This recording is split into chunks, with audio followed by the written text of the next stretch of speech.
chanter à l'unisson, c'est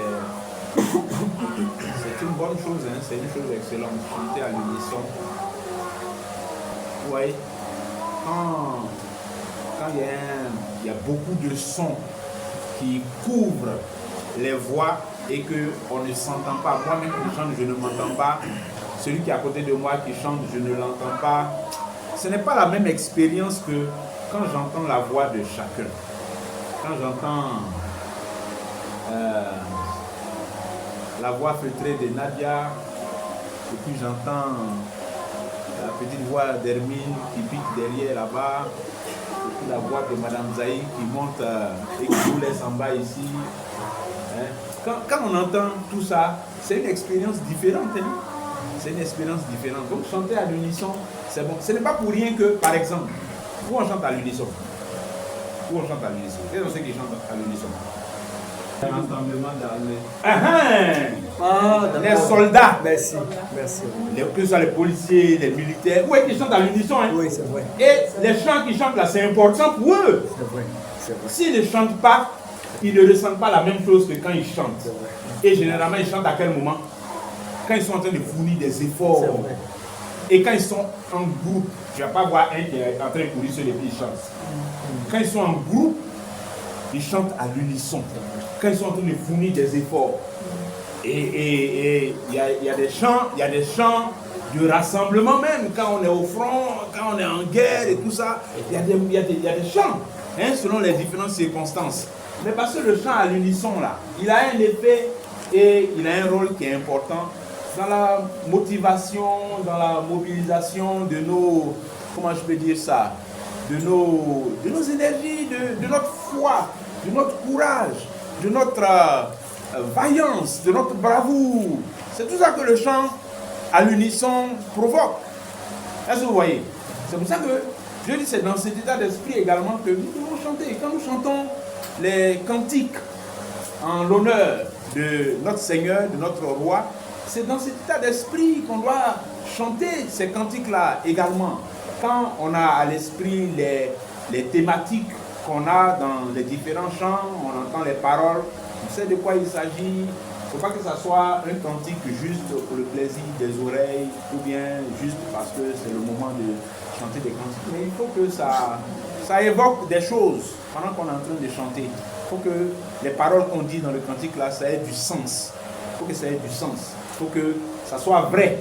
Voilà, il faut que ça soit vrai. Il faut que nos cantiques soient vrais. Les cantiques que nous faisons sortir de notre bouche, ça doit être vrai. Et pour que ça soit vrai, il faut que ça soit en accord avec ce que nous pensons, ce que nous avons à l'intérieur au moment où nous sommes en train de chanter. Et même, pour que ça soit vrai, il faut que ça soit en accord avec ce que nous avons eu à l'esprit avant même que n'arrive le moment de chanter un cantique à l'Éternel. Est-ce que vous voyez? C'est-à-dire, je ne peux pas avoir été dans des choses qui sont contraires à ce que dit le cantique, et puis j'ai venu chanter le cantique qui dit autre chose. Ce n'est pas un cantique vrai, c'est un cantique qui est faux. Or, il faut que nos cantiques soient vrais. Les cantiques qui sortent de notre bouche, il faut qu'ils soient vrais. Ça fait partie aussi de l'adoration en esprit et en vérité. Il faut qu'il y ait ça, qu'il y ait de la vérité là-dedans. Amen. Amen. Amen. Amen. Bien. Nous allons continuer le sujet que nous avions commencé vendredi. Voilà, on va continuer avec ça. Et c'est en même temps, je fais remarquer que c'est un sujet qui vient dans la suite même de ce qui avait été commencé par le frère Assemblée. Donc on est dans la suite de ça. Donc nous avions commencé à parler de Jésus-Christ, notre victoire sur le péché. Jésus-Christ, notre victoire sur le péché.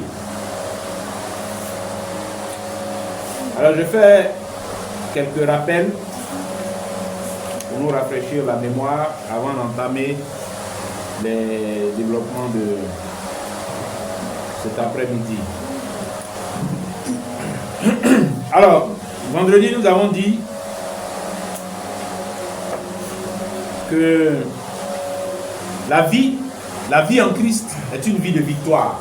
D'accord? On va rappeler ces choses-là rapidement. La vie en Christ, c'est une vie de victoire. Et le dire, ça signifie qu'il y a de l'adversité. D'accord? Qu'il y a eu un niveau d'adversité, mais qu'il y a toujours de l'adversité dans cette vie-là. Et donc, celui qui est chrétien, celle qui est chrétienne, doit avoir cela à l'esprit. Hein? Et on a lu ce que Pierre lui-même disait en utilisant l'expression votre adversaire en parlant du diable. D'accord? Soyez sobre, veillez, votre adversaire, le diable, rôde comme un lion rugissant. Voilà. Et puis nous avons dit également que en même temps qu'il y a cette adversité, en même temps les Écritures disent que nous sommes plus que vainqueurs. Vous voyez?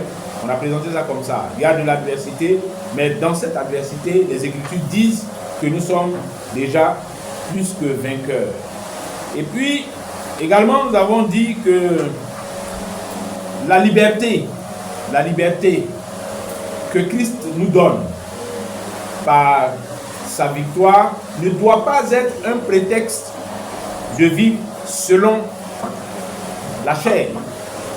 D'accord? Exactement comme Paul le disait aux Galates, à qui il faisait ces remarques-là, parce que les Galates étaient en train d'être embrouillés par certaines personnes qui leur faisaient croire que, bien qu'ils aient reçu le message de l'évangile, il leur fallait encore pratiquer certains rudiments de la loi, parmi lesquels la circoncision. Donc Paul était en train de leur dire que vous n'avez pas besoin de ça.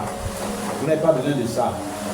Vous avez été libérés du joug de la loi pour vivre votre liberté en Christ, dans la victoire que Christ vous donne sur le péché. Parce que la loi visait le péché, mais elle était incapable de donner à ceux qui se soumettaient à elle la victoire sur le péché. Cette victoire, elle vient par Jésus-Christ.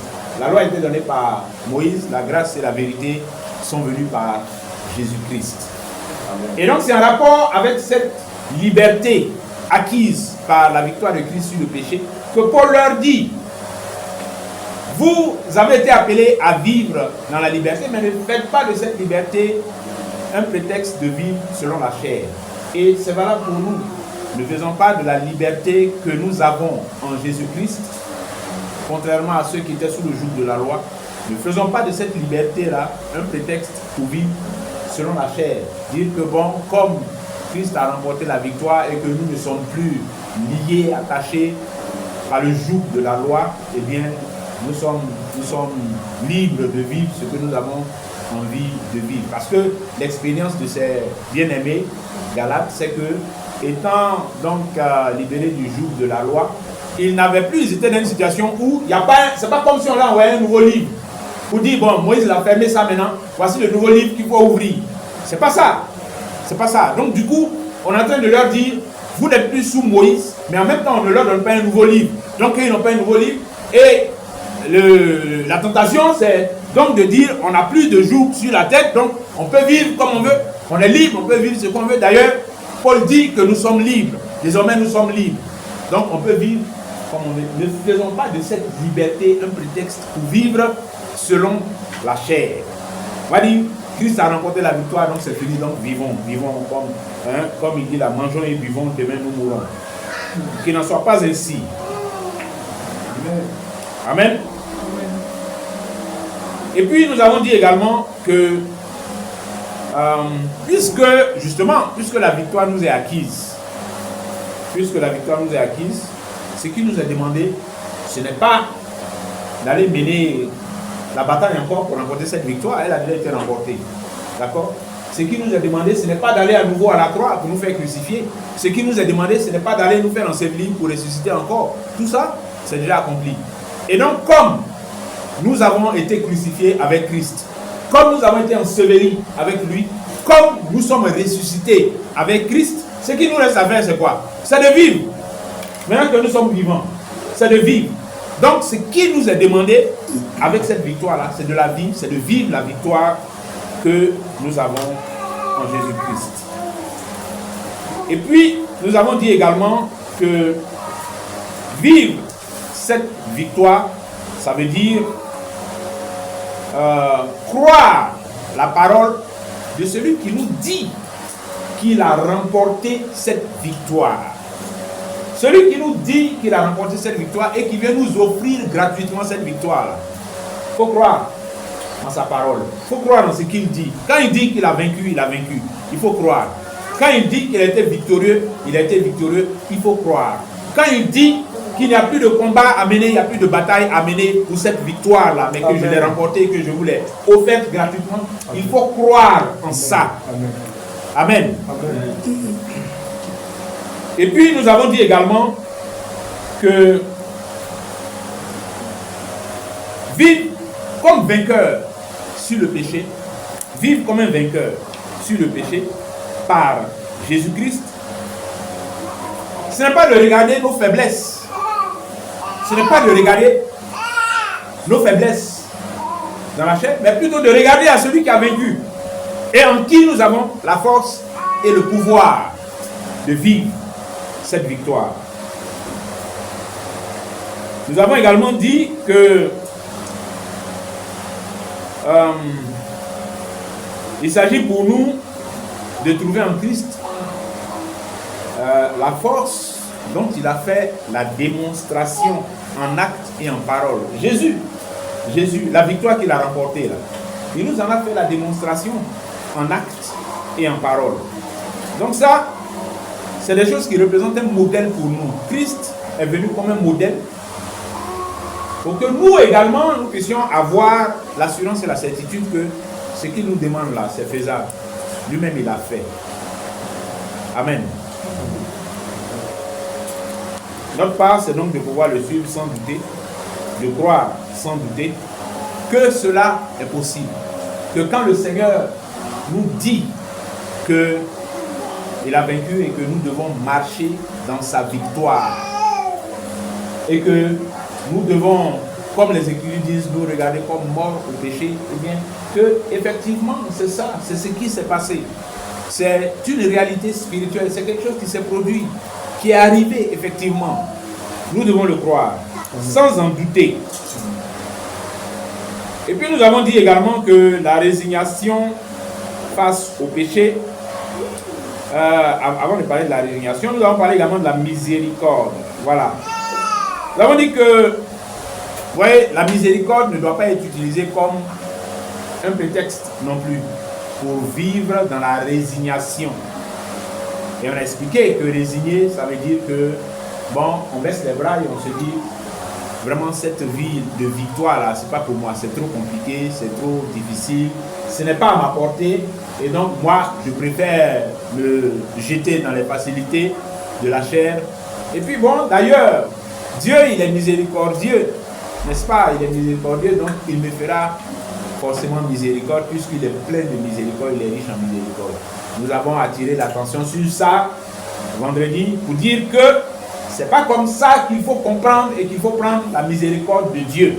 On a lu les Écritures qui nous ont montré clairement que Dieu dit qu'il fait miséricorde à ceux qui marchent selon ses commandements et que la miséricorde qu'il apporte et qu'il donne, c'est une miséricorde qui permet à celui qui marchait dans ses commandements, qui marche dans ses commandements et qui à un moment donné a trébuché, a glissé, est tombé, a mis un genou à terre, de pouvoir se relever. C'est la miséricorde de Dieu qui s'exerce et qui permet que le juste tombe cette fois et que cette fois l'Éternel le relève. C'est ça la miséricorde de Dieu. C'est à cette miséricorde-là que nous devons penser. C'est elle que nous devons avoir à l'esprit et comprendre pourquoi Dieu dit qu'il fait miséricorde, non pas à ceux qui le haïssent, mais à ceux qui marchent selon ses commandements. Amen. Donc la miséricorde de Dieu ne doit pas être pour nous un prétexte pour vivre dans la résignation. Et puis dire, bon, on ne peut pas, c'est pas possible. Qu'on compte sur la grande miséricorde de Dieu. Mais nous vivons comme ça et comptons sur la miséricorde de Dieu. C'est pas comme ça. C'est pas ainsi. Amen. Amen. Parlant de la résignation, on a dit aussi que la résignation face au péché n'appelle pas la miséricorde, mais le juste jugement de Dieu. La résignation face au péché, ça appelle non pas la miséricorde de Dieu, mais le jugement de Dieu. Et la justice de Dieu a d'ailleurs été présentée comme étant une des composantes de la miséricorde. Vous savez, dans la miséricorde de Dieu, là, il y a justice dedans. Dans la miséricorde de Dieu, là, il y a la justice dedans. Et puis nous avons dit également qu'il y a la patience dans la miséricorde de Dieu. Ça, on va développer ça un peu plus aujourd'hui. Voilà. Et puis pour terminer, on a eu l'exemple de David. Hein? On a pris un peu l'exemple de David comme illustration du fait que la confiance que David a eue en Dieu, que Dieu pouvait lui donner la victoire sur Goliath, eh bien, les effets de cette confiance-là se sont manifestés, se sont matérialisés quand David est allé engager le combat. David savait, avant d'aller affronter Goliath, il avait confiance que Dieu allait dégager Goliath de devant l'armée d'Israël. Mais il ne s'est pas assis sur cette confiance-là pour dire, bon, j'ai confiance en l'Éternel, donc attendons.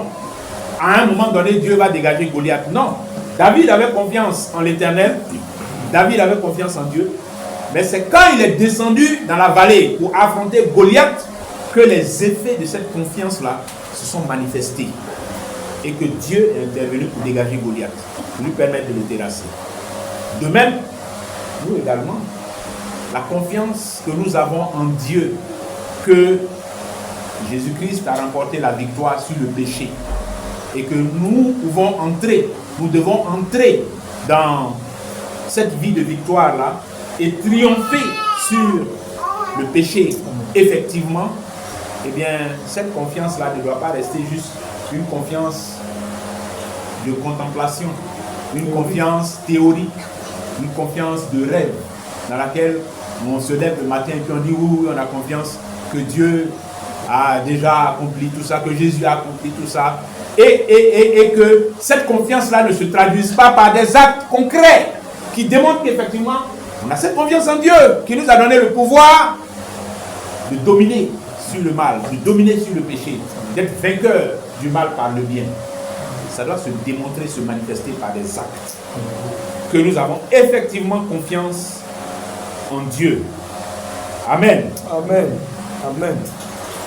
Souvenons-nous également que toujours dans l'esprit de cette confiance et de la manifestation des effets de cette confiance, que les enfants d'Israël, quand ils devaient entrer en possession de la terre de Canaan, qui leur avait déjà été promise, qui était déjà un acquis, c'est-à-dire l'héritage de Canaan, là, c'était déjà un acquis pour Israël. Donc, ceux d'Israël qui avaient confiance en l'Éternel pour accomplir ce qu'il a dit comme ça, quand il a dit cette terre-là vous appartient, je vous l'ai donnée en héritage. Ceux qui avaient cette confiance en l'Éternel ont engagé la bataille contre les Jébusiens, les Girgasiens, les Phérésiens et tous les peuples cananites qui étaient devant eux. Et ils ont pris possession de leur héritage. Les Rubénites ont engagé la bataille, ils ont pris possession de leur héritage. Les Gadites, les gens d'Issachar, ainsi de suite. Mais à un moment donné, les peuples, du moins les tribus, qui n'avaient pas engagé cette bataille-là, n'étaient pas encore entrés en possession de leur héritage. Pourtant, l'héritage leur avait déjà été attribué. L'héritage leur avait déjà été donné. Mais même si ces gens-là s'étaient arrêtés pour dire, de toute façon, nous sommes les Juifs, nous avons confiance, nous sommes les Israélites, nous avons confiance en l'Éternel, ce qu'il a dit, oui, c'est effectif, Dieu ne ment pas, effectivement, nous sommes les héritiers de cette terre, mais il faut engager le combat. C'est-à-dire pour montrer que tu as confiance en Dieu, là, engage le combat.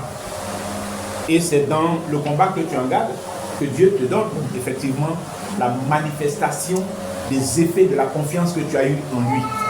Amen. Il en est de même pour la foi avec laquelle nous nous engageons dans les actions concrètes en ce qui concerne notre vie de victoire sur le péché. Victoire qui nous a été déjà acquise par le Seigneur Jésus. Mais est-ce qu'on va s'arrêter là et puis dire que de toutes les façons la victoire nous est acquise? La victoire nous est acquise et puis vivre une vie dans laquelle les effets de cette victoire-là ne sont pas perçus, ne sont pas ressentis. Ce n'est pas normal, ce n'est pas logique. Non. Ce n'est pas ça, avoir confiance en Dieu. Ce n'est pas ça, avoir confiance en Dieu, tel que nous le voyons dans les Écritures. Ce n'est pas ça. La confiance en Dieu n'est pas passive, elle est active. Amen. Amen. Amen. Amen. Alors, où est dans cette réflexion, on a, par exemple les âmes spirituelles. Où est les âmes spirituelles dont les Écritures nous parlent? Avant d'annoncer ces âmes spirituelles-là, Paul dit dans l'Épître aux Éphésiens que nous n'avons pas à combattre contre la chair et le sang. Mais quand il le dit, à quoi il pense quand il dit ça comme ça? Quand Paul dit, quand il précise aux frères que nous n'avons pas à combattre contre la chair et le sang, il fait référence au type de combat que Israël avait amené avant. Avant, les combats qu'Israël menait étaient des combats contre la chair et le sang. Le combat que David a mené pour libérer Israël par la main de l'Éternel, c'était un combat contre la chair et le sang. C'est Goliath qui était là, en chair, en os et en sang, devant lui, qui l'a décapité. C'était ça la victoire de David. C'est comme ça que la victoire de David s'est matérialisée. Il a affronté quelqu'un qui était là physiquement.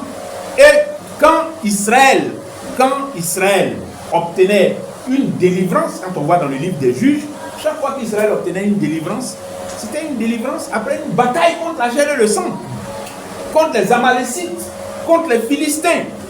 C'était ces batailles-là. Le sang coulait.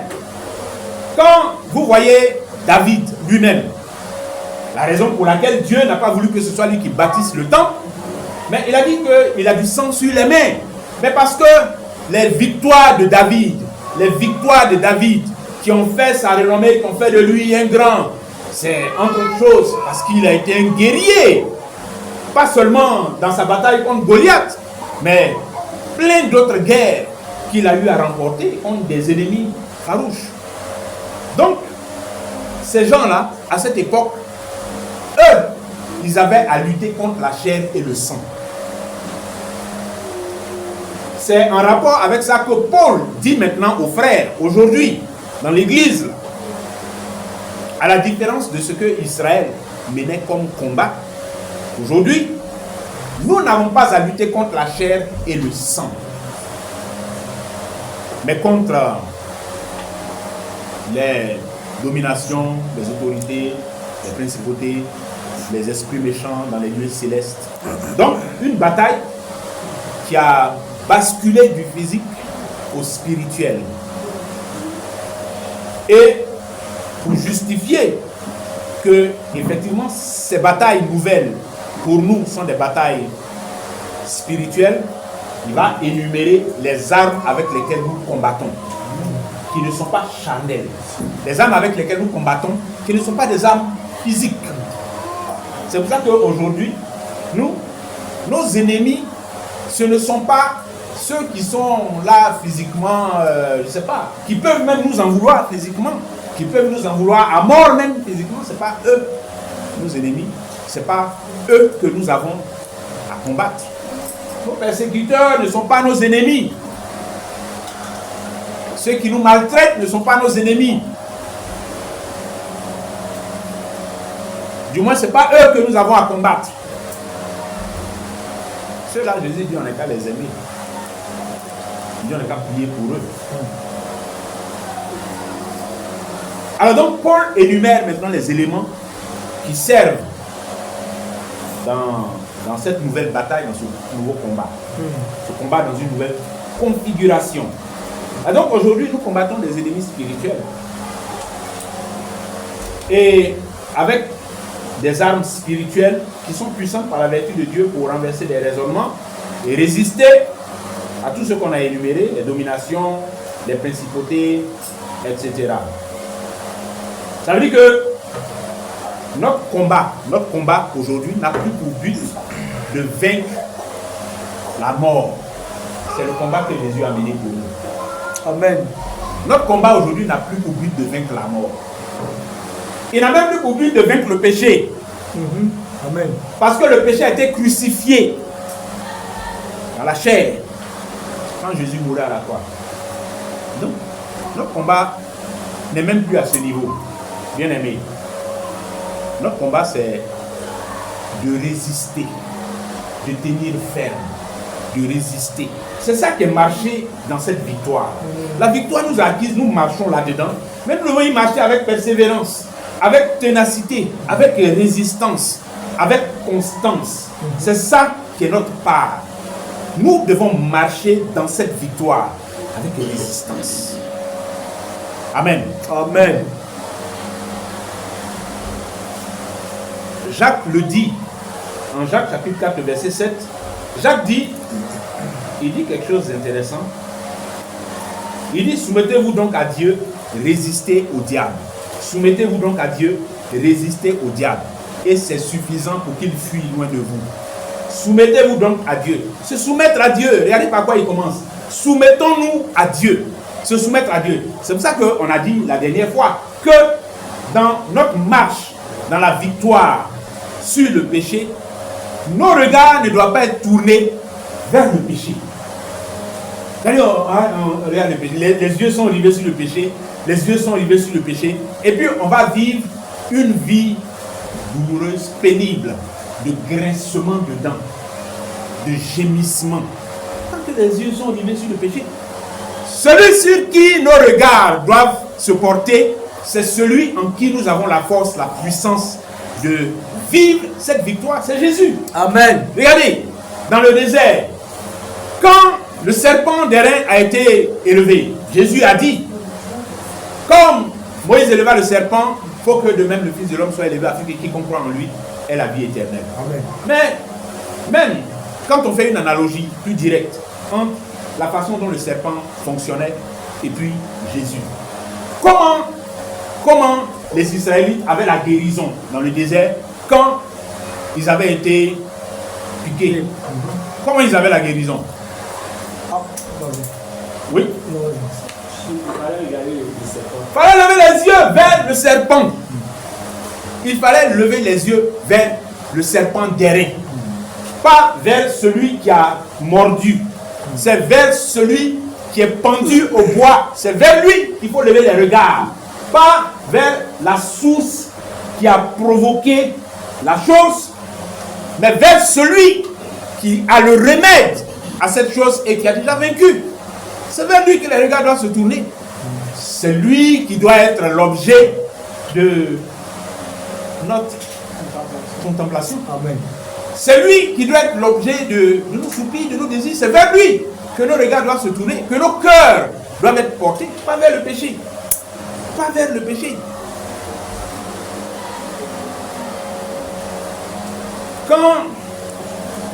Quand nous lisons ce que Paul dit concernant ces armes, on va voir ça en détail tout de suite.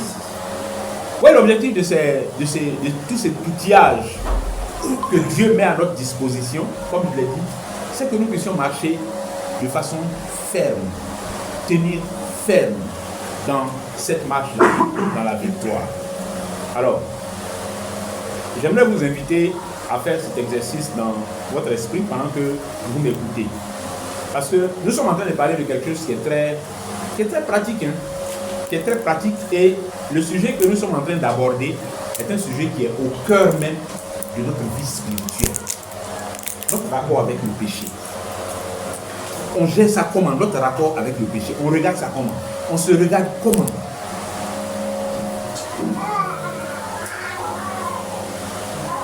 C'est important. Donc, je souhaite que vous puissiez faire cet exercice dans votre esprit. Alors, c'est quel exercice? Concrètement, chacun de nous, c'est plus ou moins les choses avec lesquelles il lutte de façon plus farouche. Chacun de nous connaît. Les choses avec lesquelles elle continue de lutter de façon farouche. À tel point que on a peut-être fini par avoir l'impression que ce truc-là, est-ce que c'est surmontable même? Ou bien, oui, on croit que c'est un truc qui est surmontable, mais ça va, ça vient, c'est toujours là, ça va, ça vient, ça disparaît un peu, après ça réapparaît. Il y en a comme ça. Il y en a comme ça qui fatiguent des fois. Donc, c'est à eux qui sont comme ça là, que je te demande de penser pendant que tu es en train d'écouter.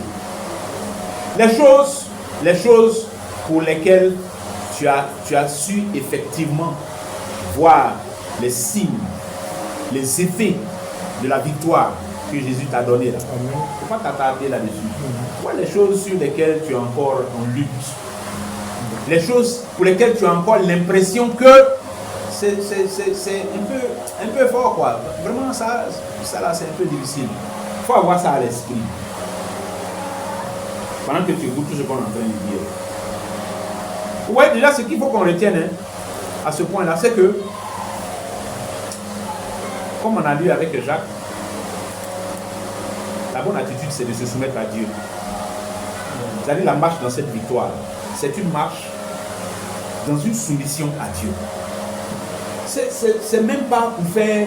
Je dis, bon, nous-mêmes là, on peut... Regardez comment Paul présente ça.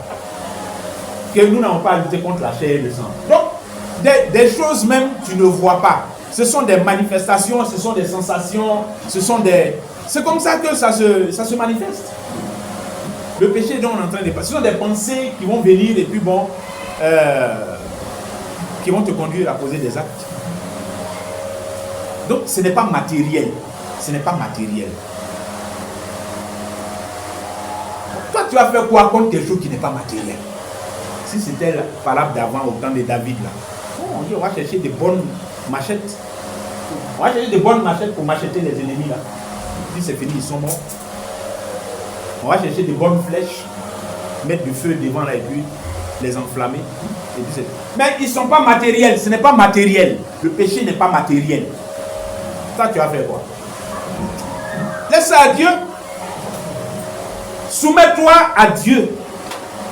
C'est lui qui a remporté cette bataille, c'est lui qui connaît ce qui est dedans, c'est lui qui sait comment il brise les chaînes de ça, c'est lui qui sait comment il te délivre. C'est lui qui sait, c'est lui qui connaît. comment il rend manifeste cette délivrance, cette victoire-là? C'est lui qui connaît. Soumettons-nous à Dieu. Amen. Alors, on va voir un peu ces armes-là. Parce que ça aussi, la nature de ces armes-là, ça va nous indiquer davantage. C'est quoi cette marche dans la victoire? C'est vrai que, bon, on a eu parfois certains qui ont voulu, je pense que c'est une erreur, présenter ces armes-là comme des choses qui, oui, ils ont considéré ça aussi comme des choses spirituelles, hein, mais comme si c'était des outils, oui, à réclamer à un moment donné. Hein, on va entrer dans la prière, le combat, donc on va réclamer les armes spirituelles et tout ça. Non, ce n'est pas une façon juste de comprendre ces armes-là. Ce n'est pas une façon juste de les comprendre. Alors, Éphésiens chapitre 6, les versets 10 à 17. Je lis. Oui, vas-y, frère. Éphésiens 6, versets 10 à 17. Au reste, fortifiez-vous dans le Seigneur et par sa force toute puissante. Revêtez-vous de toutes les armes de Dieu afin de pouvoir tenir ferme contre les ruses du diable. Notez bien pourquoi Paul demande aux frères de se revêtir de toutes les armes de Dieu. Pourquoi il demande de se revêtir de toutes les armes de Dieu? Il dit afin de pouvoir tenir ferme. Afin de pouvoir tenir ferme. Allons-y, frère. Contre les ruses du diable. Au verset 12. Car nous n'avons pas à lutter contre la chair et le sang, mais contre les dominations, merci, contre les autorités, contre les princes de ce monde de ténèbres, contre les esprits méchants dans les lieux célestes. Au verset 13, c'est pourquoi prenez toutes ces armes de Dieu, afin de pouvoir résister dans le mauvais jour et tenir ferme après avoir tout surmonté. Alors ça, c'est une belle expression. Au verset 13. C'est pourquoi prenez toutes les armes de Dieu. Pourquoi? Afin de pouvoir résister. Afin de pouvoir résister dans le mauvais jour. C'est celui qui est engagé qui résiste. Celui qui n'est pas engagé ne peut pas résister. Celui qui n'est pas en train de marcher n'a pas besoin de résister. Il n'est même pas dans la marche. Donc, il n'a pas besoin de résister. C'est-à-dire celui qui ne résiste pas dit en même temps qu'il n'est même pas dans la marche. Parce que celui qui est dans la marche, il est appelé à résister. Donc, afin de pouvoir résister dans le mauvais jour et tenir ferme après avoir tout surmonté.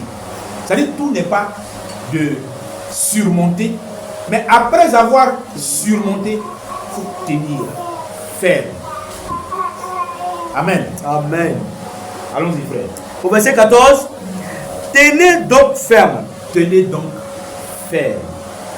Ayez à vos reins la vérité pour ceinture. Revêtez la cuirasse de la justice. Au verset 15, mettez pour chaussure à vos pieds le zèle que donne l'évangile de paix.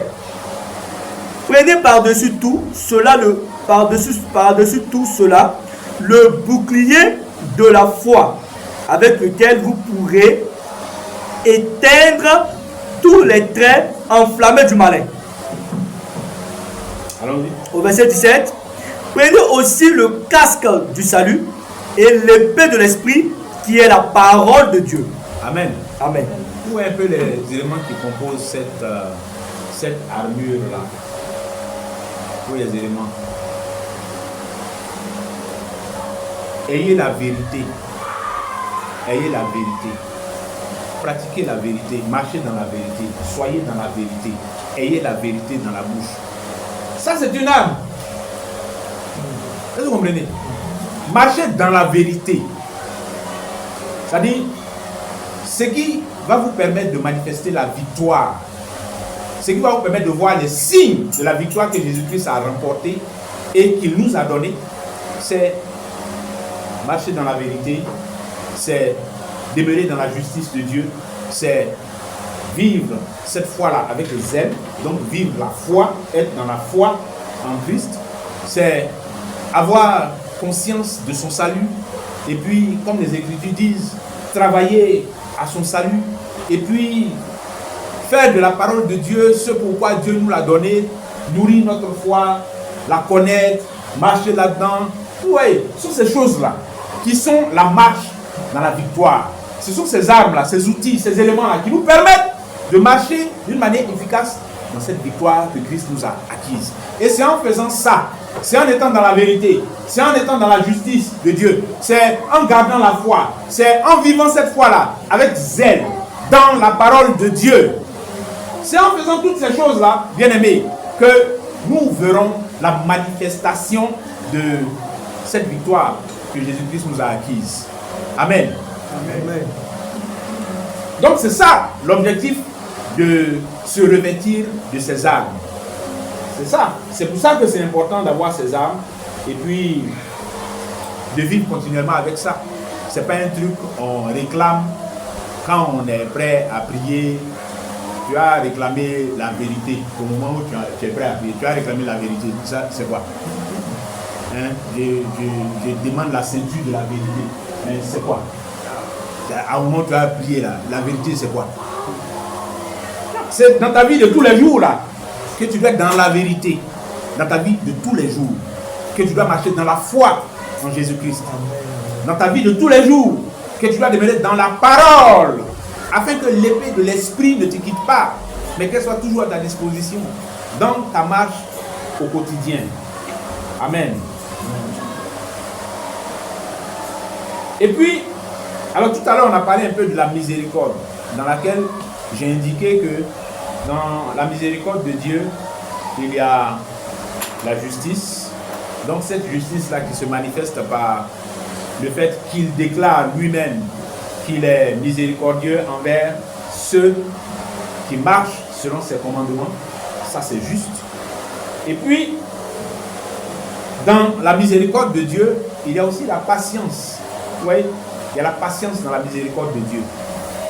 Et Dieu qui est souverain, c'est à lui qu'il appartient de déterminer la longueur de sa patience. Parce que la patience de Dieu prolonge sa miséricorde. Tant que Dieu exerce sa patience, sa miséricorde continue de s'exercer. Mais quand Dieu met fin à sa patience, il met fin à sa miséricorde. C'est le jugement qui vient. Donc, dans la miséricorde de Dieu, là, il y a la patience. Et cette patience, elle a pour effet de prolonger cette miséricorde. Mais c'est à Dieu seul, souverain, qu'il appartient de prolonger sa patience et donc sa miséricorde. Ce n'est pas à l'homme. Ce n'est pas à l'homme de se prévaloir de la patience de Dieu ou bien de sa miséricorde pour vivre dans les légèretés. Et puis dire que la miséricorde de Dieu est là. Dieu va continuer à faire miséricorde. C'est pour ça qu'il n'appartient pas à un homme qui entend le message de l'évangile, du salut par Jésus-Christ, de dire que lui, il va vivre sa jeunesse. Et c'est quand il va vieillir là, qu'il va voir ce qu'il peut faire dans l'affaire de Jésus là. Ce n'est pas au pouvoir de l'homme de décider ça. La miséricorde de Dieu là, c'est souverainement que Dieu décide de prolonger ou d'abréger la patience qu'il décide d'exercer. Donc, marcher dans la victoire que Christ nous a acquise, bien, ça doit être quelque chose que nous vivons au quotidien. Quand nous avons cru, nous devons marcher dans cette victoire. Il ne nous appartient pas de prendre congé de temps en temps, hein, de prendre congé de la victoire acquise par Jésus-Christ, et puis bon, nous retrouver dans autre chose, au prétexte que la miséricorde de Dieu, la patience, la grande patience de Dieu qui se manifeste, dans laquelle la miséricorde se manifeste. Ça ne nous appartient pas. Ça ne nous appartient pas du tout. Et toujours parlant de la miséricorde de Dieu, vous voyez, cette miséricorde, comme le cantique dit là, elle est insondable. C'est une miséricorde qui est insondable. C'est ça, justement, qui induit certains en erreur et qui leur fait croire que cette miséricorde est tellement large et insondable que n'y a pas de raison pour que voilà, je prenne le temps, que de toute façon, Dieu, il est bon. Il ne va pas me laisser comme ça. Dieu, il est bon. Ouais, cette miséricorde insondable, là, elle se manifeste comment? Mais elle se manifeste par le fait que, c'est-à-dire, parfois nous, avec nos pensées humaines là, on est un peu scandalisés. Hein? Bon, le féticheur du village qui vient se confesser que c'est lui qui a bouffé lui là, c'est lui qui a tué l'enfant de l'autre, c'est lui qui a fait à l'autre, c'est lui qui a fait ça, c'est lui qui a gâté la vie de lui là. Un homme comme ça là, quand il se répand, Jésus lui pardonne tout. C'est ça la miséricorde insondable de Dieu. Jésus lui pardonne tout. Et puis bon, nous en tant qu'hommes là, notre réflexion des méchants là, c'est et ce qu'il a tué là maintenant, c'est comme un bouche. Ah Seigneur. Et la femme il a gâté sa vie et puis elle traîne au village ici là, c'est comme maintenant bouelle. Ah Seigneur. Est-ce que vous voyez? Mais c'est ça, l'immense et l'insondable miséricorde de Dieu. C'est comme ça. Il est ce Dieu là. Et malheureusement, c'est ce caractère insondable de la miséricorde de Dieu qui déroute certains. Mais au contraire, on devrait voir dans la miséricorde insondable de Dieu, dans cette immense miséricorde, justement, les effets de tout ce qu'il a accompli pour nous. Et puis, accepter simplement que notre nouvelle naissance, dans notre nouvelle naissance là, il y a tout ça. Il y a tout ça, bien aimé. Ça dit, la crucifixion de Jésus, son ensevelissement, sa résurrection. Ce n'est pas seulement la vie éternelle que ça nous apporte. Mais ça nous apporte également la délivrance du péché. Ça nous apporte également la victoire effective sur le péché. Pas seulement une victoire de principe, mais une victoire effective. Une victoire qui peut et qui doit se manifester dans les actes que nous posons ici-bas, dans la vie que nous menons ici-bas, au quotidien. Amen. Amen. Lisons ensemble ce que Paul nous dit. Hein. Il dit, c'est par la grâce que vous êtes sauvés. Éphésiens 2, 8 à 10. Car c'est par la grâce que vous êtes sauvés, par le moyen de la foi, et cela ne vient pas de vous, c'est le don de Dieu. Ce n'est point par les œuvres afin que personne ne se glorifie, car nous sommes son ouvrage ayant été créé en Jésus-Christ pour de bonnes œuvres que Dieu a préparées d'avance, afin que nous les pratiquions. Alors ce que Paul dit ici est intéressant, dans le cadre de ce que nous sommes en train de voir ensemble, parce que, oui, par moment, une compréhension insuffisante de ces paroles de Paul là peut nous faire dire que, bon, quand Paul dit que c'est par la grâce que nous sommes sauvés, par le moyen de la foi, cela ne vient pas de vous, c'est le don de Dieu. Et il ajoute au verset 9, ce n'est point par les œuvres afin que personne ne se glorifie. Je disais qu'une compréhension insuffisante de ces paroles de Paul peut faire croire que, comme Paul a dit, ce n'est point par les œuvres, ça veut dire que marcher dans la victoire que Christ nous a acquise, bon, ça ne devait pas impliquer des œuvres que nous allons faire, des œuvres dans lesquelles on verrait que, effectivement, nous avons la victoire sur le péché. Non, non, non, il n'y a pas ça dedans, puisque ce n'est pas par les œuvres que nous sommes sauvés.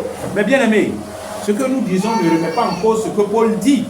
Effectivement, ce n'est pas par les œuvres que nous sommes sauvés.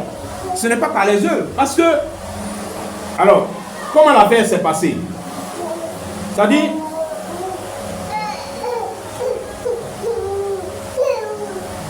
ce que Christ a accompli, la victoire qu'il a remportée, victoire par laquelle nous sommes plus que vainqueurs, victoire par laquelle nous avons la vie éternelle. Ça, Jésus-Christ l'a accompli, mais sans qu'aucun de nous n'ait quoi que ce soit à faire dedans. Qui allait faire réunion avec Jésus pour le convaincre, pour dire Seigneur, non, non, tu dois aller à la croix? Personne. Personne. Personne. Qui a fait marche de protestation pour dire, ah là, il faut que le Fils meure pour que nous ayons la vie éternelle. Et puis, bon, le Père a pris acte de notre protestation et puis il a dit, bon, allez, le Fils va mourir pour eux. Non, non. Les Écritures disent que nous étions encore des enfoirés quand Christ est mort pour nous. On était encore dans le décor, dans le désordre. Au moment où Jésus était en train de mourir pour nous.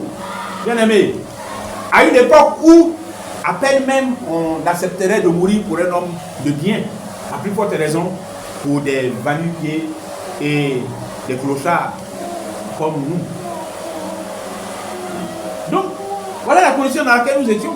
C'est ça là qui est, ce n'est pas par les œuvres. C'est ça qui veut dire que ce n'est pas par l'œuvre d'un homme. Ce n'est pas quelqu'un qui a contribué, qui a fait quelque chose pour que Jésus puisse accomplir ce qu'il a accompli afin que nous ayons la vie éternelle. Non, ce n'est pas par les œuvres.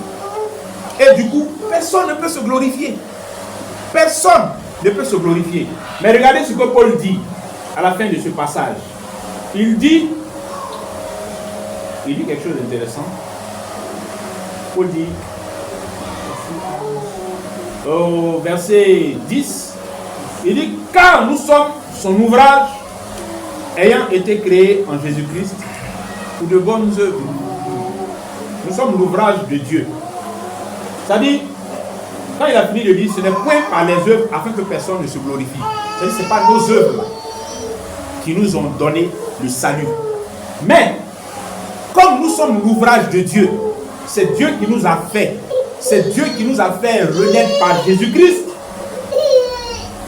Dieu a prévu dans son plan là qu'il y ait de bonnes œuvres que nous accomplissions une fois que nous serions entrés dans cette victoire. Ça veut dire que la victoire que Christ nous a acquise, une fois encore, n'est pas une victoire dont l'objectif est juste que nous venions pour la contempler, pour la regarder, pour la contempler, et puis c'est tout. Et que nous n'ayons pas d'œuvre à faire pour manifester les effets de cette victoire-là. Non. Paul dit que Dieu a préparé de bonnes œuvres que nous devons accomplir une fois que nous avons été sauvés. Donc ces œuvres-là doivent se voir. Et ces œuvres-là, ce sont les œuvres de notre victoire. Ce sont des œuvres qui manifestent notre victoire par Jésus-Christ sur le péché. Amen. Ah oui, parce que il est venu pour délivrer son peuple de ses péchés. Il est venu afin que nous soyons délivrés de nos péchés, délivrés des effets du péché, délivrés du péché lui-même. Donc on ne peut pas être délivré du péché et puis vivre encore dans le péché. On ne peut pas être délivré du péché et puis avoir encore une mentalité de pécheur. Soit on en est délivré, soit on n'en est pas délivré. Et quand nous entrons dans cette victoire, qui est une expérience pratique et concrète, où nous parlons de notre vie, nous parlons de notre vie, de notre marche dans le Seigneur. Donc l'affaire de marcher dans la victoire sur le péché, l'affaire de triompher sur le péché, l'affaire de avoir une vie, avoir des actes, des attitudes qui manifestent, qui rendent manifeste, visible cette victoire que Christ nous a acquise sur le péché. Ça concerne notre vie au quotidien, notre vie de tous les jours. Ce n'est pas des choses théoriques. Et marcher dans cette voie-là, dans la voie de la victoire sur le péché, c'est une marche dans ce que les Écritures appellent le perfectionnement des saints. C'est une marche dans le perfectionnement. C'est une marche dans le perfectionnement. Parce qu'il y a perfectionnement dans notre marche avec le Seigneur. Donc, dans cette marche, dans la victoire, il y a le perfectionnement dans cette victoire, bien aimé. Et puis, alors, j'ai mentionné perfectionnement à plusieurs reprises.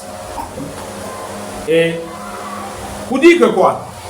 Si on s'en tient à ce que les Écritures disent, quand on est vainqueur et qu'on marche et qu'on vit une vie victorieuse sur le péché, on marche la tête haute. Un vainqueur marche la tête haute. Un vainqueur ne rase pas les murs. Un plus que vainqueur ne marche pas la tête baissée. Un plus que vainqueur marche avec assurance, avec sérénité. Avec assurance et sérénité. Mais est-ce qu'un homme, qui vit, une femme qui vit dans le désordre, dans le même désordre qui a précédé sa soi-disant conversion, a des raisons de marcher la tête haute? Est-ce que quelqu'un qui continue de marcher dans les mêmes travers dans lesquels il était avant de connaître la vérité, si tant est que c'est la vérité qu'il a connue, est-ce que quelqu'un qui continue de produire les mêmes œuvres a des raisons de marcher la tête haute? Est-ce qu'il a des raisons de marcher avec fierté, avec assurance, avec sérénité? Non. Non. C'est celui ou bien celle qui est passé d'une condition antérieure dans laquelle il y avait des œuvres qui manifestaient et qui démontraient cette condition piteuse à une nouvelle condition qui est différente de l'ancienne condition et qui se manifeste et qui est visible par les œuvres nouvelles qui sont posées, les œuvres préparées par Dieu afin que nous les accomplissions. C'est celui-là, c'est celle-là qui a des raisons de marcher la tête haute, de marcher avec assurance, avec sérénité, avec confiance. Amen. Est-ce que vous comprenez? Bien. Maintenant, ce qu'il faut comprendre aussi, c'est que nous parlons de perfectionnement. Vous voyez, comme les Écritures disent, les ministères ont été donnés à l'Église pour le perfectionnement des saints. Nous, les saints, la victoire que Christ nous a acquise, nous marchons dedans. Selon le modèle de Jésus-Christ lui-même. Nous marchons dans cette victoire-là. Et dans cette marche, il y a du perfectionnement. Ça veut dire que nous allons de progrès en progrès dans cette victoire. Nous allons de progrès en progrès dans cette victoire. Et si nous devons passer de progrès en progrès, ça veut dire que il y a, comme je l'ai évoqué tout à l'heure, on va appeler ça comme des tiraillements. Il y a des luttes. Il y a des luttes. Il y a des tiraillements. Oui, on ne doit pas s'inquiéter. Mais on ne doit pas le nier aussi. On ne doit pas être dans le déni. Et puis faire comme si la victoire dans laquelle nous sommes, elle exclut toute défaillance, toute faiblesse. Si c'était le cas, on n'aurait plus besoin de la miséricorde de Dieu. Si Dieu donne sa miséricorde, accorde sa miséricorde à ceux qui marchent dans ses commandements, c'est parce qu'il sait que bien que nous marchions dans ses commandements, on aura toujours besoin de sa miséricorde. Lisons ensemble Romains chapitre 7, les versets 21 à 24. Romains chapitre 7, versets 21 à 24. Paul dit, alors entendons bien cela, « Je trouve donc en moi cette loi qui veut faire le bien. Le mal est attaché à moi. Car je prends plaisir à la loi de Dieu selon l'homme intérieur, mais je vois dans mes membres une autre loi qui lutte contre la loi de mon entendement et qui me rend captif de la loi du péché qui est dans mes membres. Misérable que je suis, qui me délivrera du corps de cette mort. » Alors vous voyez, quand on lit ces paroles-là et qu'on s'arrête là où je me suis arrêté, on a envie de se demander, mais pourquoi Dieu nous a donné ce corps-là?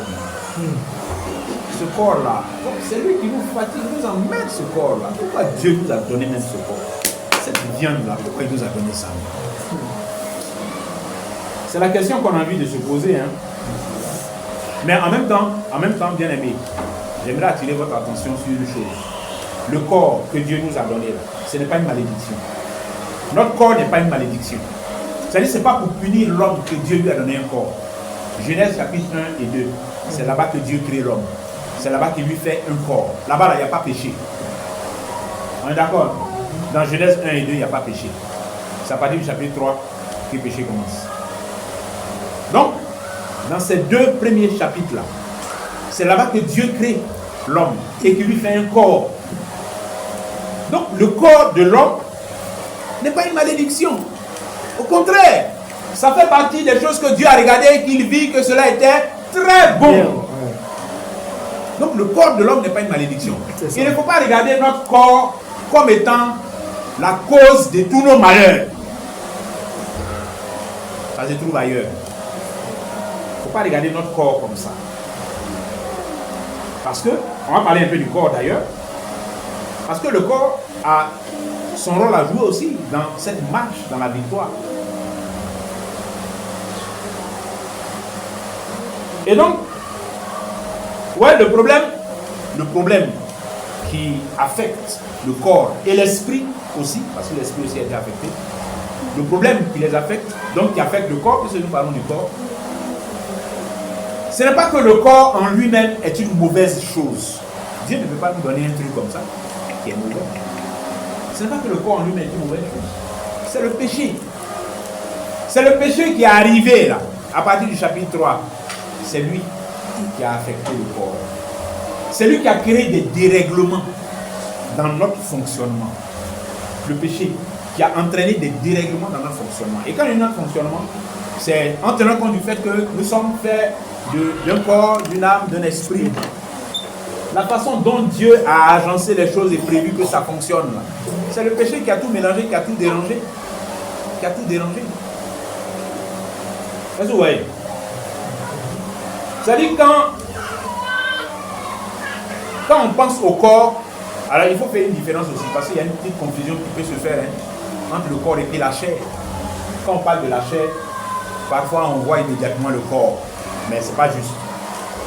Le corps, ce n'est pas la chair dont les Écritures parlent. Et la confusion vient du mot chair aussi, parce que quand on dit chair, on pense à la viande là, la chair. On pense à la viande. Mais il faut faire attention. C'est un mot qui est un peu trompeur.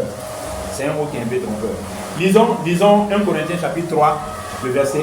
On va expliquer 2-3 choses. Et puis avancer. 1 Corinthiens chapitre 3, au verset 1, il est dit: pour moi, frère, ce n'est pas comme à des hommes spirituels que j'ai pu vous parler, mais comme à des hommes charnels, comme à des enfants en Christ. Ici, Paul utilise l'expression charnel. Oui. Alors, le mot charnel, c'est... ça vient de chair aussi, ok? Ça vient de chair, charnel. Mais c'est un mot qui ne renvoie pas forcément au corps. D'accord? Ça ne renvoie pas forcément au corps que nous avons là, qui est fait d'os et de sang et puis de chair. Parce que charnel, on peut avoir des pensées charnelles. Oui. Si on dit que chair c'est le corps, mais qu'en est-il des pensées qui peuvent être charnelles aussi? Oui, comme c'est dit en Colossiens 2,18, il parle de pensées charnelles.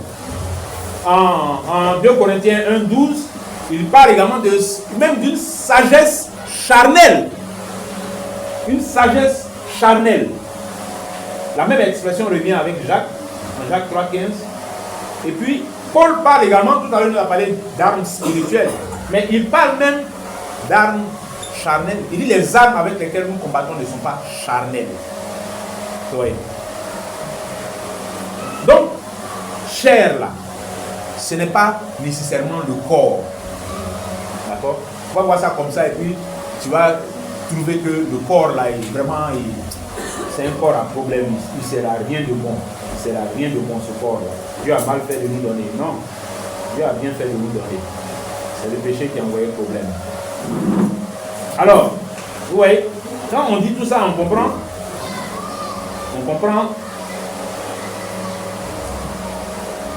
comprend pourquoi Paul dit aux Romains comment leur corps physique doit participer à leur spiritualité. Vous voyez? Parce qu'à la vérité, c'est quoi? C'est le corps là qui permet de manifester même notre spiritualité. Même notre spiritualité, elle est manifestée à travers le corps. Sinon, comment je sais que tu es spirituel? Comment je sais que tu es spirituel? Je sais que tu es spirituel en fonction de ce que tu fais, de ton corps. ou de ce que tu fais dans ton corps. C'est ça qui me montre que tu es spirituel ou que tu ne l'es pas. Alors Paul dit quoi? Il dit à l'église de Rome, en Romains 12, 1, je vous exhorte donc, frères, par les compassions de Dieu, à offrir vos corps comme un sacrifice vivant, saint, agréable à Dieu, ce qui sera de votre part un culte raisonnable. Il exhorte les frères à offrir à Dieu leur corps. Oui, que le corps n'est pas jeté à la poubelle. Le corps n'est pas absent de tout ce qui concerne notre marche spirituelle dans la victoire sur le péché. Le corps n'est pas absent à ça. N'est pas absent de ça.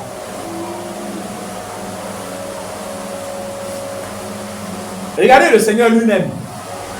Le Seigneur Jésus-Christ lui-même. Il s'est fait un corps.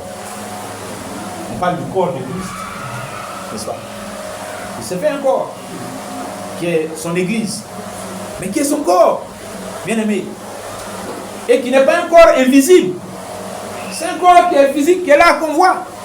Oui, qui ramène à une réalité spirituelle. Mais c'est des hommes faits de chair et d'os aussi que Christ prend pour faire son corps. Il n'a pas pris des esprits quelque part pour faire son corps.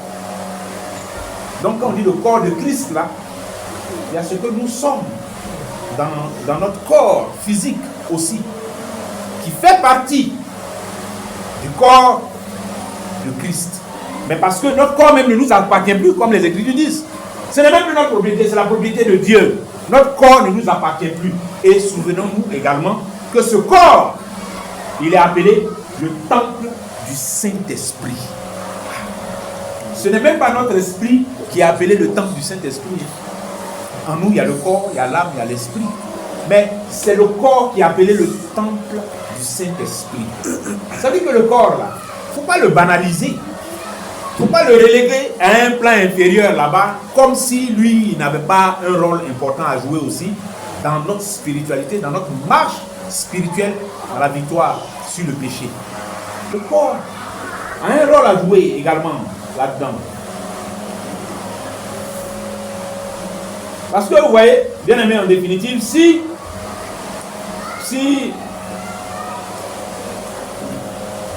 notre victoire sur le péché, nous ne la vivons pas de façon pratique, donc dans notre corps, avec notre corps, à travers notre corps, si ce n'est pas comme ça que nous vivons de façon pratique notre victoire sur le péché, mais on est juste dans des incantations.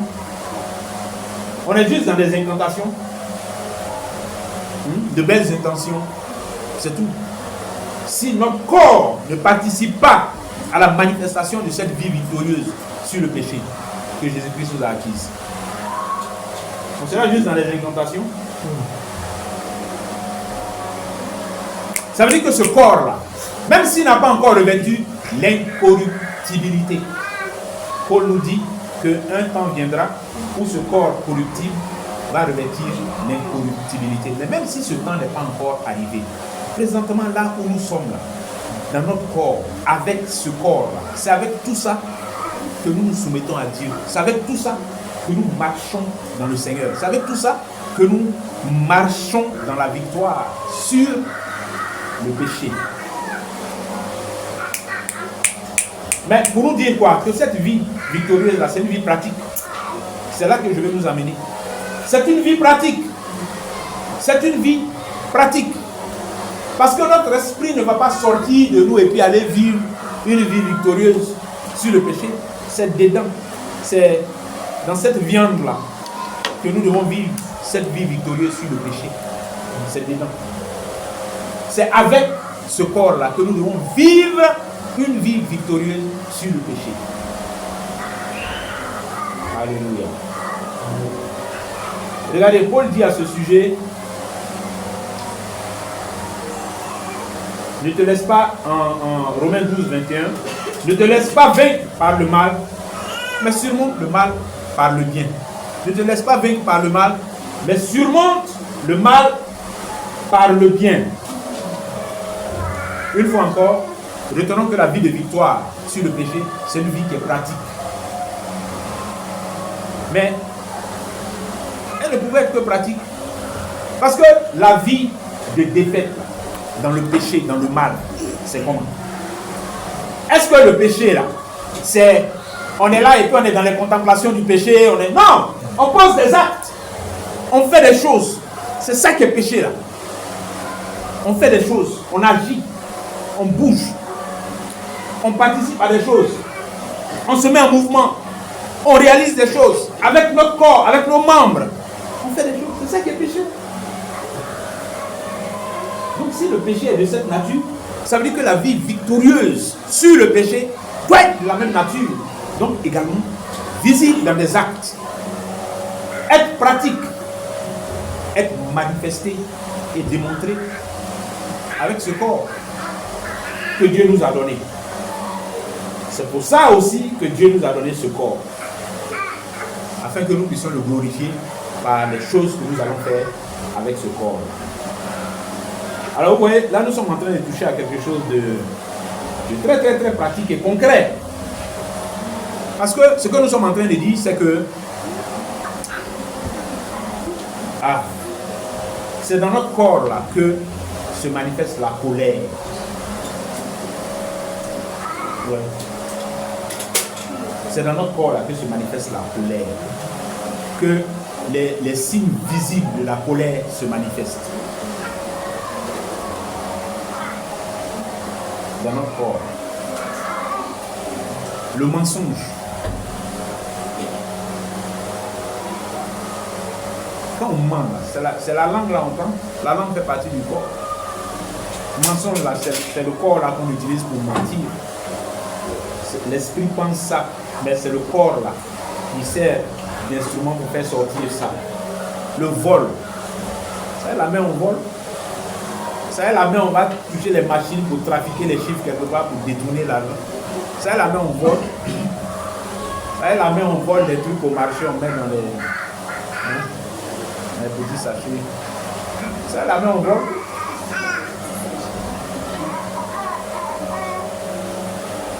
Ça, la main. L'orgueil.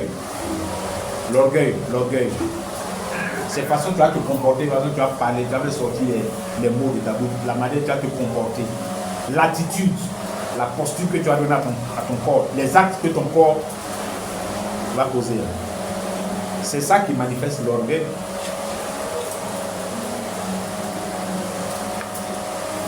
La cupidité, la gourmandise, l'esprit belliqueux. Hein? Je suis en train de citer toutes ces choses-là pour que nous soyons dans cet aspect pratique. Quand nous parlons de victoire sur le péché, c'est victoire sur ces choses-là. C'est la victoire sur ces choses, afin que ces choses-là disparaissent de notre vie. Afin que ces choses disparaissent de notre vie. Que nous ne regardions pas la présence ou bien la persistance de ces choses-là dans notre vie comme étant quelque chose de normal. Non.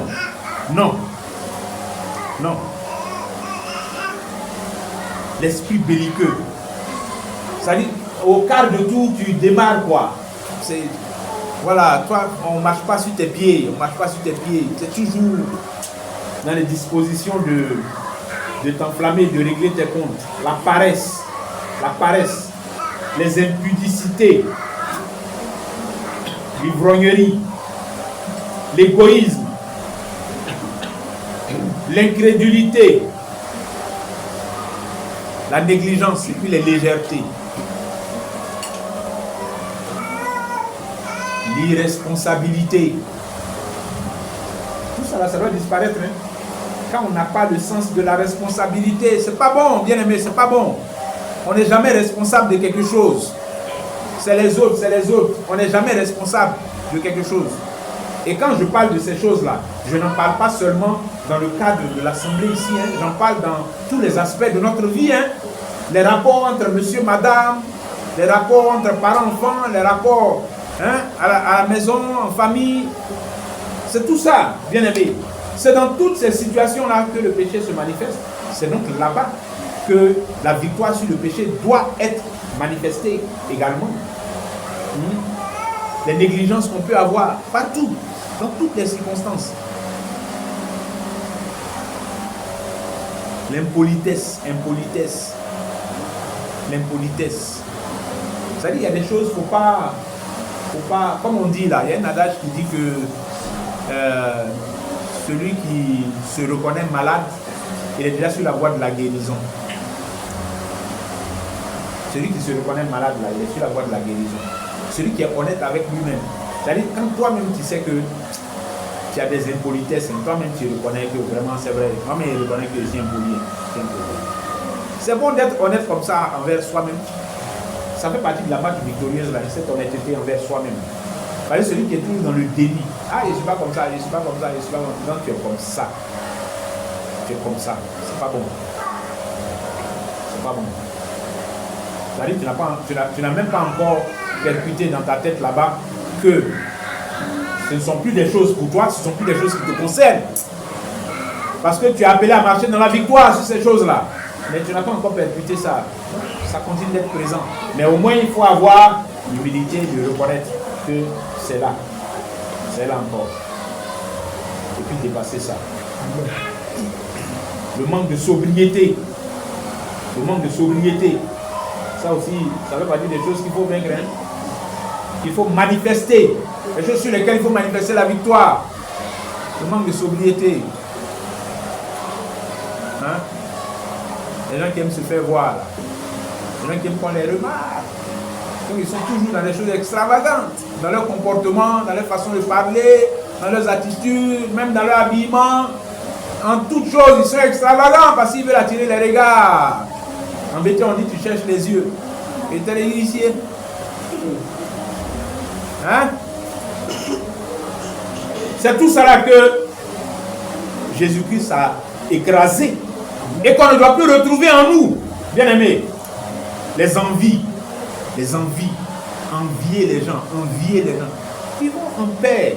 Vivons la victoire que Christ nous a acquise sur les envies là. C'est que désormais nous sommes des gens qui vivons en paix. On ne met pas des regards de convoitise, des regards envieux autour de nous. On vit en paix. On vit dans le contentement, on vit en paix. En paix. On n'est pas dans les envies. Hein? Attention.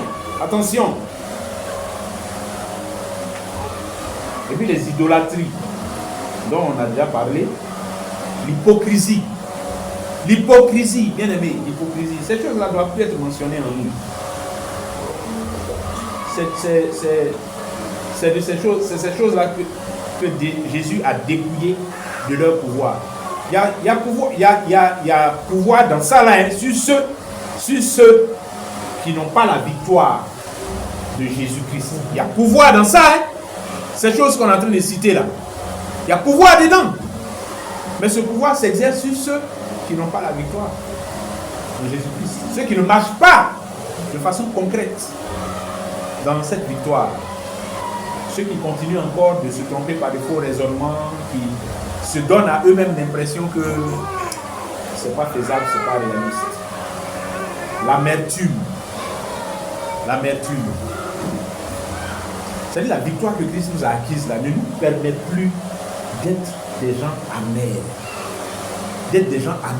C'est-à-dire des choses se sont passées, on a vécu des choses, on a eu des situations douloureuses dans nos rapports avec X, Y, dans la famille, ou bien ici, ou bien je ne sais pas où, au travail.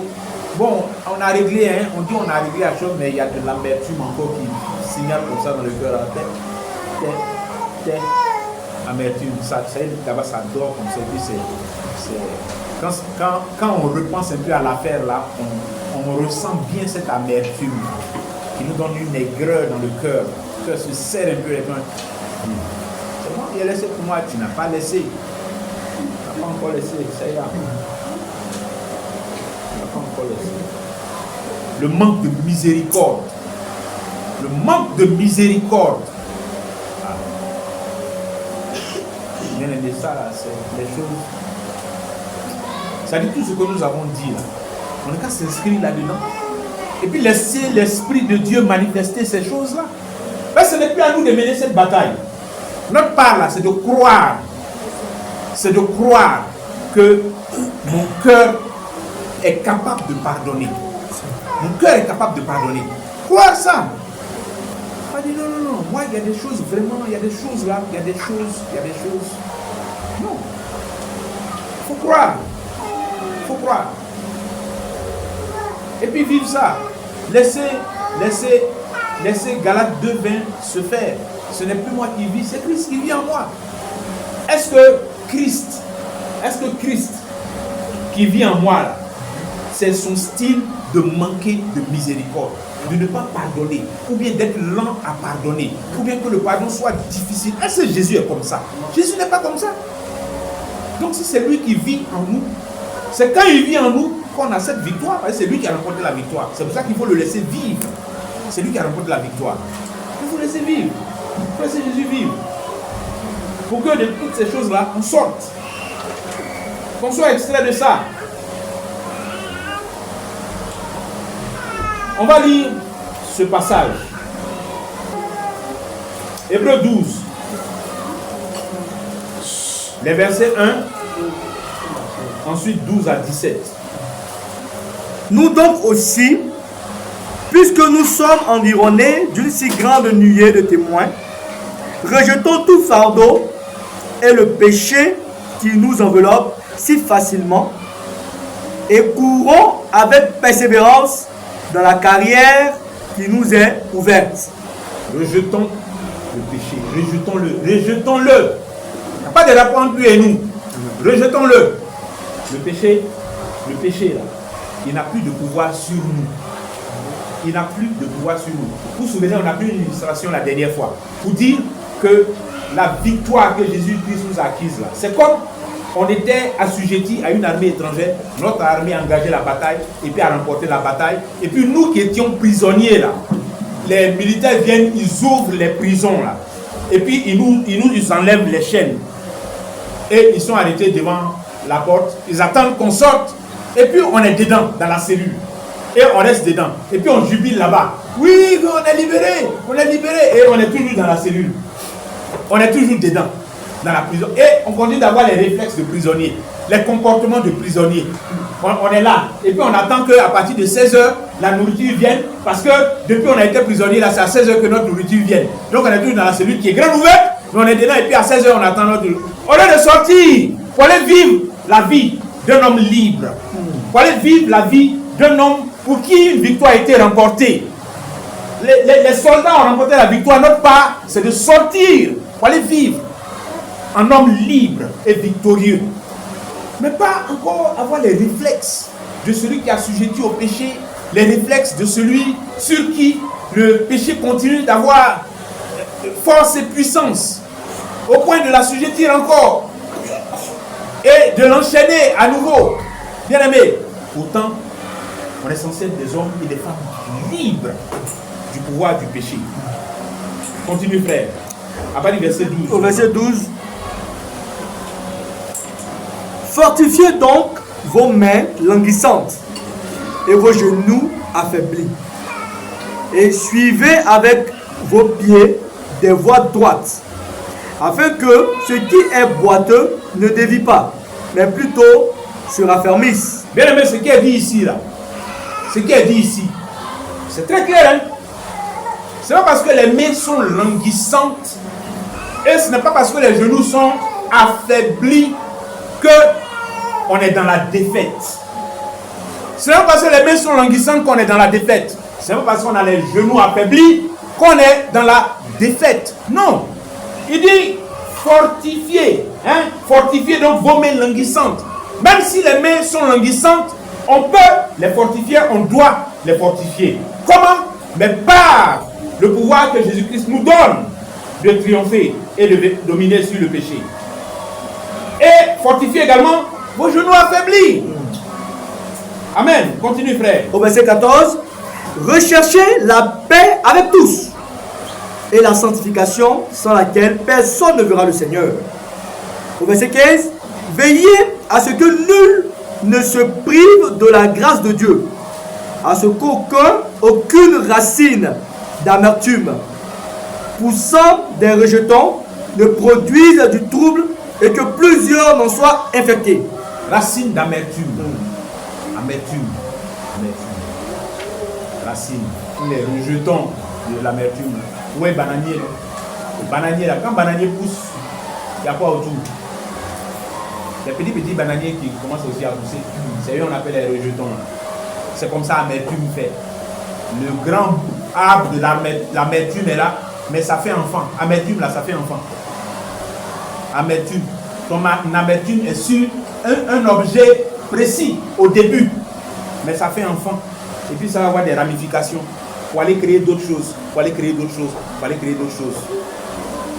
Parce que l'amertume, c'est un poison dangereux, hein, bien aimé. C'est un poison dangereux. Quand tu laisses l'amertume prendre racine dans ton esprit, mais celui qui est l'objet de ton amertume, là, le premier objet de l'amertume, mais après il n'est plus seul. Il y a d'autres objets d'amertume, différents objets d'amertume qui vont découler de cette amertume principale. Parce que l'amertume fait enfant. Ça a des rejetons. Vas-y frère. Au verset 16, on me peut répondre le verset 15. Vas-y. Veillez à ce que nul ne se prive de la grâce de Dieu, à ce qu'aucune racine d'amertume poussant des rejetons ne produise du trouble et que plusieurs n'en soient infectés. Au verset 16, à ce qu'il n'y ait ni impudique, ni profane, comme Ésaü, qui pour un mets vendu son droit d'aînesse. Vous savez que, plus tard, voulant obtenir la bénédiction, il fut rejeté, quoiqu'il la sollicita avec larmes, car son repenti ne put avoir aucun effet. Amen. Amen. C'est quel point tu as vu ton cœur rempli d'amertume. C'est quel Christ? Le Christ qui a vaincu l'amertume là. C'est lui que tu es en train de suivre et puis tu es encore dans l'amertume. Le Christ qui a vaincu les rancœurs, c'est lui que tu es en train de suivre et puis tu as encore les rancœurs remplis dans tes entrailles là. Le Christ qui a vaincu l'hypocrisie, c'est lui que tu es en train de suivre et puis tu es en train d'entretenir encore l'hypocrisie dans tes rapports avec les uns et les autres et que tu n'es pas capable de faire évoluer ça vers plus de transparence et puis d'honnêteté, de sincérité dans tes rapports avec les uns et les autres. Non. Il ne faut pas prendre le raccourci de la facilité et puis voilà, laisser ça comme ça ou bien vouloir faire porter le chapeau à l'autre. C'est l'autre qui a fait, c'est l'autre qui doit faire. C'est à dessein que Jésus nous a dit, poutre, dans ton œil c'est poutre, dans l'œil de l'autre c'est paille. Pour lui est petit par rapport à pour toi. Pour toi c'est poutre. Et tu n'arrives même pas à voir poutre qui est gaillard comme ça. Et c'est petit paille qui est dans l'œil de l'autre que tu vas voir. Non? Hypocrite. Enlève premièrement la poutre qui est dans ton œil. Hypocrite. Débarrasse ton œil d'abord de cette poutre là. Ensuite, tu pourras voir clair pour dire que tu vas aller enlever la paille qui est dans l'œil de l'autre. C'est ça, bien aimé. C'est ça. Vivons cette vie-là. La vie de victoire sur le péché là. On peut la vivre. On peut la vivre. On peut la vivre. C'est pas des femmes, c'est pas que Dieu nous donne des trucs, des paroles comme ça ou bien bon, on prêche, on dit. On peut la vivre. C'est une réalité. On remporte la victoire. On a la victoire. On marche dans la victoire. On marche dans la victoire. On marche dans, comme l'Épître aux Hébreux a dit, affermissez les mains languissantes et les genoux affaiblis. Affermissons-les. Affermissons-les. Oui, on peut être faible dans ça, mais affermissons-nous pour pouvoir dépasser, triompher, effectivement, et puis avoir les signes concrets de cette victoire-là. Parce que la victoire qui nous a été acquise, ça serait vraiment stupide de marcher et de vivre sans se donner l'occasion de voir concrètement la manifestation de cette victoire. Alors que c'est possible, alors que c'est faisable et que ça est là. Bien aimé. Amen. Amen. Faisons ça. Faisons ça. Méditons sur ces choses-là. Appliquons ces choses-là à notre expérience individuelle, à nos expériences individuelles. Appliquons ça. Faisons du concret. Prenons tout ça, tout ce qui a été dit en théorie là. Prenons ça et puis appliquons ça à notre vie. Ça va nous faire du bien. Ça va nous faire évoluer. Ça va faire évoluer notre spiritualité. Ça va faire évoluer notre engagement dans le Seigneur. Ça va nous faire évoluer, ça va nous faire avancer. Ça va nous faire avancer. Quand tu vas te mettre réellement et avec zèle, avec conviction, avec foi dans cette marche, dans la victoire que Christ nous a acquise, tu vas te rendre compte que il y a des vrais sujets de prière que l'Esprit va t'inspirer. Tu vas voir que tu seras orienté sur des vrais sujets de prière parce que les vraies questions vont surgir.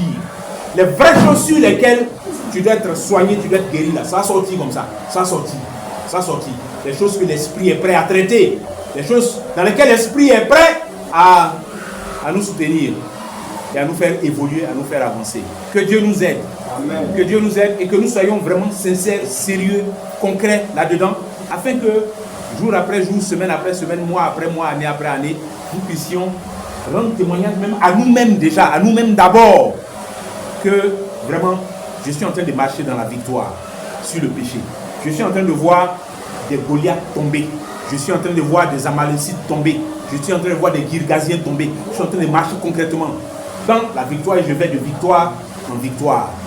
Et que nous également, c'est-à-dire en même temps que chacun de nous a son propre témoignage, mais que nous puissions être témoins les uns du progrès que les autres sont en train de faire. Que nous puissions être témoins du progrès que les uns et les autres sont en train de faire. Que chacun puisse être témoin des progrès. Parce que, Dieu merci, à force d'être ensemble, on a fini par connaître et les qualités et les défauts des uns et des autres. On a fini par savoir certains péchés dans lesquels les uns et les autres se retrouvent dans nos rapports, dans la façon de faire les choses et tout ça. On a fini par comprendre, à identifier certaines défaillances que les uns et les autres ont et qui, en principe, ne devraient pas être. Mais comme on n'a pas encore effectivement percuté le principe de marcher dans la victoire que Christ nous a acquise pour que les effets concrets de cette victoire-là se manifestent, se matérialisent, eh bien, vous connaissez ce débat. Mais ces choses-là doivent changer. Ces choses doivent changer. Le niveau, le degré de sanctification, de sainteté au milieu de nous, le degré j'allais dire quoi, de propreté au milieu de nous, nous on doit voir qu'il y a des choses qui sont en train d'évoluer. Il y a des choses dans lesquelles on est en train de progresser. Il y a des choses dans lesquelles on est en train de changer, d'être transformé. Amen. Amen. Amen.